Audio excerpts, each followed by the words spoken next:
Hey everyone, Skylines here, bringing you another Transformers video review. Today we'll be doing Beast Wars Optimus Primal. Optimus Primal is the leader of the Maximals. He's actually the ancestor to Optimus Prime, however that works. Where Megatron just has the namesake of Megatron from G1, he actually is probably built from the parts of Optimus Prime, or he has some kind of relation to him. Um, Optimus Primal is the leader of the Maximals. He is the captain of the Axlon. Personality-wise, I didn't like Optimus Primal when I first started watching Beast Wars. Then when I was older and I started getting back into Beast Wars, I really watched him.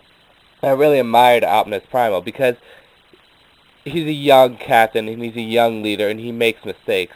If you could compare Optimus Prime in some kind of way to an age or maturity-wise, he's probably the age of 40 and the maturity of 40, even though you all know Prime is probably like 3 million years old.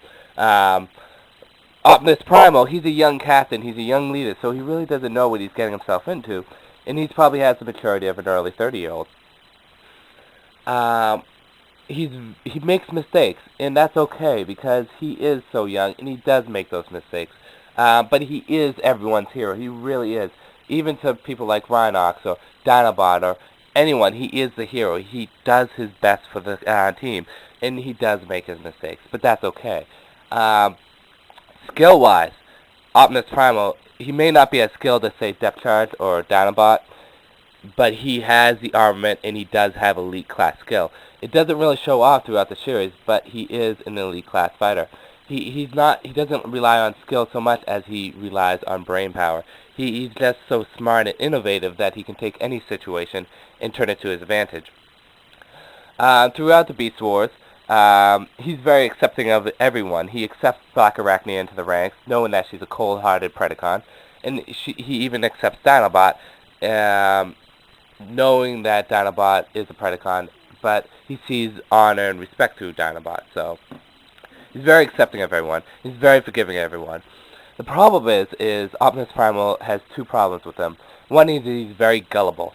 He can fall for tricks very easily. Megatron often tricks him. And that's how he died in Season 1. Megatron tricks him into getting into the stasis pod. The second thing is he's very overzealous.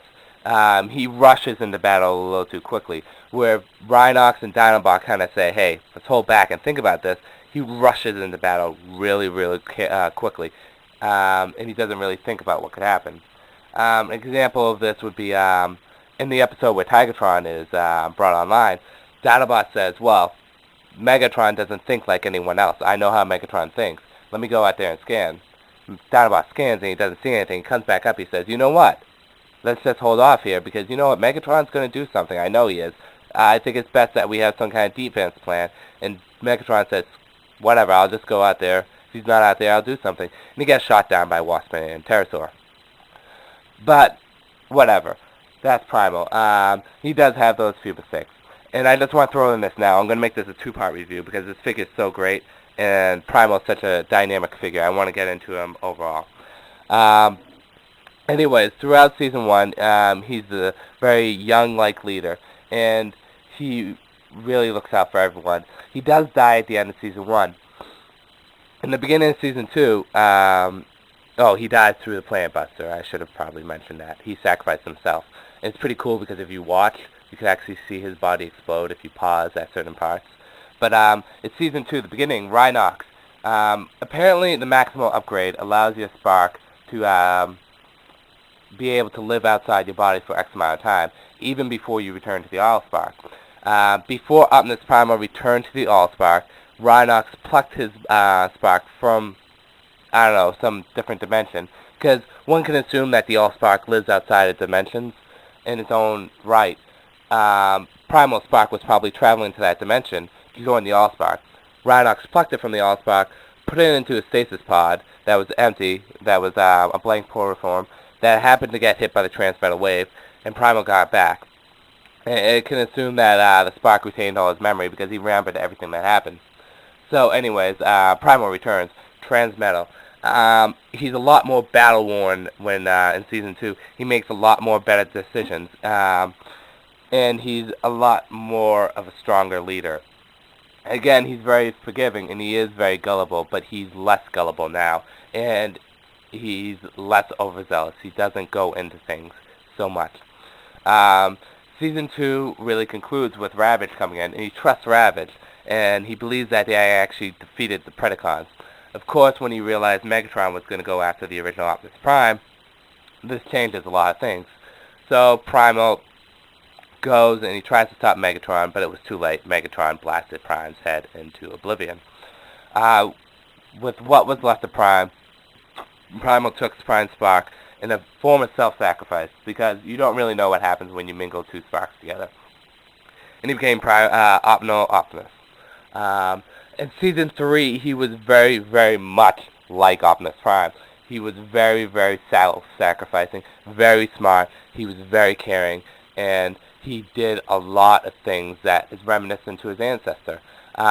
And this is where you really start to like Prime, because he really starts to shine a lot. He really becomes a lovable character through this Season 3. I think one of his best moments is when he went up to Megatron and he kind of said, well, you know what, Megatron, finish that passage. It said the hero will fall, but he will not stop. And Optimus Primal did not stop. He kept on going. Even though he had no chance against Megatron in his dragon form, he still kept on going. And that proves he's very much a hero. And I just want to point out, he is a hero. He is. He goes out, he sacrificed himself to save everyone. He sacrificed himself to go out to save Cheetor, Dinobot, Rhinox, everyone. He does that because he's such a good bot. He really is. Anyways, Beast Wars concludes and Beast Machine starts. Now Optimus Prime kind of goes downhill character-wise. Optimus Primal becomes very much spiritual, and as spiritual as a robot can be. He gets his techno-organic powers. He kind of sees the world in conflict. It needs to become techno-organic, and it needs a strong leader for it. Primal thinks that becoming a spiritual leader is the best thing to do. This is his biggest mistake he's ever made, because where he may be more into the cause, he doesn't really see things in the gray areas. He doesn't see things necessarily as they should be shown. And I know this is hard to explain, but it's really evident when Cheetor kind of says, back down, Primal. You're doing what you can, but, we need a strong military leader. I think the best way to say it is Primal becomes a pacifist. He really does. I mean, he fights, but he tries to find solutions through the best way he can. And Cheetor kind of just says, sit down, I'm taking control. We need a military leader. We need action. But anyways, Primal gets his wits together. He faces Megatron off, and he faces him in his optimal Optimus form. Megatron had the optimal Optimus form, and though greatly outmatched, Optimus Primal was able to bring him into the core of Cybertron, and they both got reformatted. And that's the end of Optimus Primal. He transfers his visions from the, or his connection to the Oracle or Vector Sigma over to Cheetor. Anyways, that's the last of Optimus Prime that you think of. If you read the Universe comics, he does come back, and Megatron comes back too, but whether or not the Universe comics can be considered 100% factual or connected to the storyline, that's up to you.